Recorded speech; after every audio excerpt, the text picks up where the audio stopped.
Guys মোটামুটি বেশ সুন্দর একটা ম্যাচ ছিল।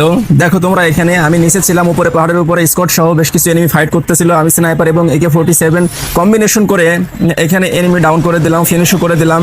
আমি জোনের বাইরে আছি, তো এখান থেকে ফাইট করতেছি। বেশ মোটামুটি আমার টিমমেট ডাউন আছে, আমিও এখান থেকে কাভার দেওয়ার চেষ্টা করতেছি, এখান থেকে কিল নিচ্ছি।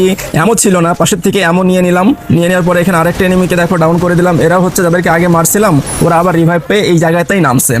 এরপরে আমরা পিকের ভিতরে চলে আসি। পিকের ভিতরে চলে আসার পর একটা এনিমিকে ডাউন করি, সে ঘুরে আসে, আমি নিজেও ঘুরে যাই, ওকে ডাউন করে দিই। ওকে ডাউন করে দেওয়ার পরে ফিনিশ করে দিই। তো এভাবে গেমটা বেশ ভালোই চলতেছিল। এরপর আরেকটা প্লেয়ার চলে আসে সামনে, আমি ওকে ডাউন করে দিই। এবং এত ফাইটের ভিতরে আমি মেডিকেট তুলতে ভুলে গেছি নাকি ছিল না জানি না, শেষ বেশ আমাকে মরতে হলো জোনে। কেমন লাগে তোমরা আসলে বলো তো?